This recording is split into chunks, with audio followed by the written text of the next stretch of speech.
Hi Vivek sir, welcome to OTT Play. Hi, how are you, Aishwarya? How's it going? I'm good. How are you? Very well, thank you. Congratulations on the success of Inside Edge and congratulations on completing nearly 2 decades, like it's 2022. So, Thank you so much on both counts. I mean, I'm really enjoying this love and appreciation that we're getting for Inside Edge and Vikrant Dhawan, the characters being appreciated so much, and I can't tell you how happy I am right now. It's always nervous when you're coming back with another season and you think, yeah, hoga ki nahi hoga? Will we be able to achieve season 1, season 2, season 3? Or better ho sakta hai ki nahi hoga? People reject karenge, pasand nahi karenge. You feel scared, you feel insecure. But when you get this kind of overwhelming response for the show, for your character, for your performance, both critics and fans, it feels amazing. It feels like the perfect, happy moment that you could strive for. this season, your character had the most interesting character arcs, like I would like to say, because we got to see your backstory and a humane side of Vikrant, which nobody expected ever seeing that, because we have been seeing your the sadistic nature and everything. So how challenging was it to play? Because there are so many layers, like it's indescribable how many layers you play in one show, but spanning 3 seasons. So like we all joke and say it's a Kanda character, right? There's so many layers. You have to keep peeling the onion and keep peeling different layers of that Kanda. But the thing with Vikrant is from season 1, Aishwarya, it's been a challenge because in a world which is very real, you've had to play a character that's larger than life. He projects himself. वो act कर रहा है. He's always acting even in the show. During the show, he's acting. He's trying to impress people. He's trying to intimidate people. He's trying to project more than that there is. And he's playing mind games with people all the time. So that's a difficult one to play. And then whatever happens with his journeys, keeping the essence of that character in mind within that thin line, because you can go into overacting zone very easily with that. So to calibrate that is always a challenge as an actor. It keeps you completely on your toes. And then in season 3, it was tough because season 3 has 2 things. One is the actual rise after the fall. So there's some, if you see it closely, you'll see some maturity that I've brought into Vikrant in the way he behaves. I've tamed the arrogance and made it more mature, made it more calculated, sharp. He doesn't want to make a mistake again. Last time he got taken, by surprise, and now he's not allowing that. So kind of develop that. And the second thing is you see Vikrant, who he was before. What happened to him, how he was bullied, how they took away his power. And when that happens to you in life, you find different ways to empower yourself. And Vikrant chose a negative way to empower himself. The hunger for power stems from that experience, and he's taken it to another extreme. So bringing all of that into the character and trying to play it within the script was a challenge, but I'm super happy about it.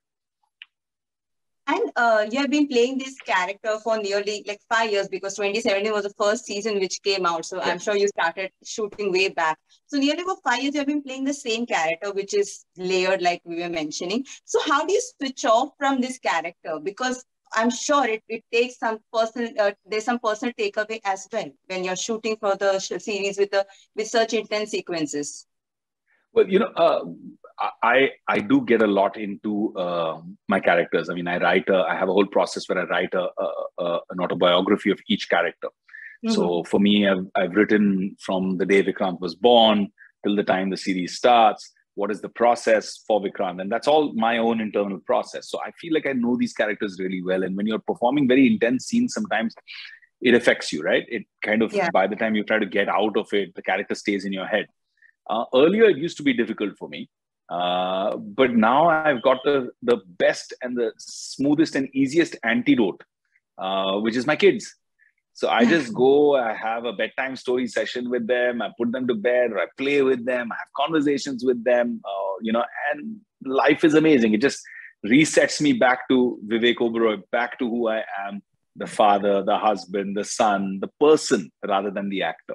It resets me very easily. So yeah, I'm totally using my kids. When this series came out, it was kind of first of its kind seen in this country. So did you anticipate that it will go this far and the love it is going to get for nearly 4 years and an Emmy nomination just the moment it came out? No, absolutely not. To be honest with you, when I started, everybody was saying, "Tu kya kar raha hai, yaar? You know, why is a mainstream star like you?" Because I think I was the first mainstream actor Yeah, to get into this space, and it was like, "Why are you doing this? And what is this OTT? And what is Amazon Prime? Ye kya hai? Kyun kar raha hai? You know, what will people think?" But I just believed in it, and I was right to believe in it. And of course, after the phenomenal success and everything, people started saying, "Ah, chalo, ahead of the curve." You know, isne aage ka socha and all of that. So people, appreciate success and kick failure. So luckily, Inside Edge was a huge success. Not that we anticipated it would be so big. None of us, I think, thought that it would become such a iconic show in its own self. Ki, आज 100 से ज़्यादा देशों में, I mean, now 240 countries are Inside Edge is released across the platform, and that's amazing. I mean, countries that don't even play cricket, like Eastern Europe, are writing, fan messages are coming from there saying we love the show. So it's taken a life of its own. And of course, like you mentioned, we were shooting in Tbilisi for season 2. And in the middle of that shoot, suddenly it was a day off. We had all gone out to party, the whole gang, all of us, 30, 35 of us had gone out to party. And in the middle of the party, Karan Anshuman, the creator, stops everybody and says, "Guys, I have some news." And it's like, "What?" And he reads the message. He says, "We've been nominated for the first ever Indian content to be nominated for an international Emmy." I was like, "Really? International Emmy?" Like, "Yeah, international Emmy." And then all of us were celebrating. So it was an amazing experience to go through that. Of course, we bummed that we lost to Money Heist, but just being nominated was an incredible feeling. And how do you see this whole OTT space in the country right now? Like you said, you were way ahead, but now that it's boomed a lot, and now how do you see this whole space?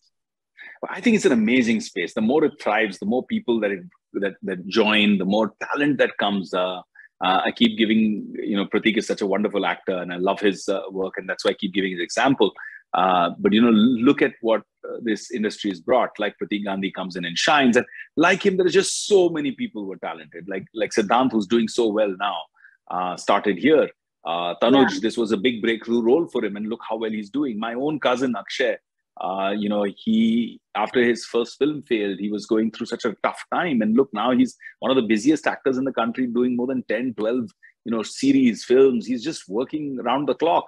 And I feel really, really happy for these guys, and it's an amazing experience to see such wonderful talent being nurtured so much. And do you think that OTT space has helped to come to the actors like who were lost in the feature space, who did not get to shine in the feature space, got a chance to actually show their mettle on the digital platform? Sure, I think features have their own amazing place, and that's always going to be a first love.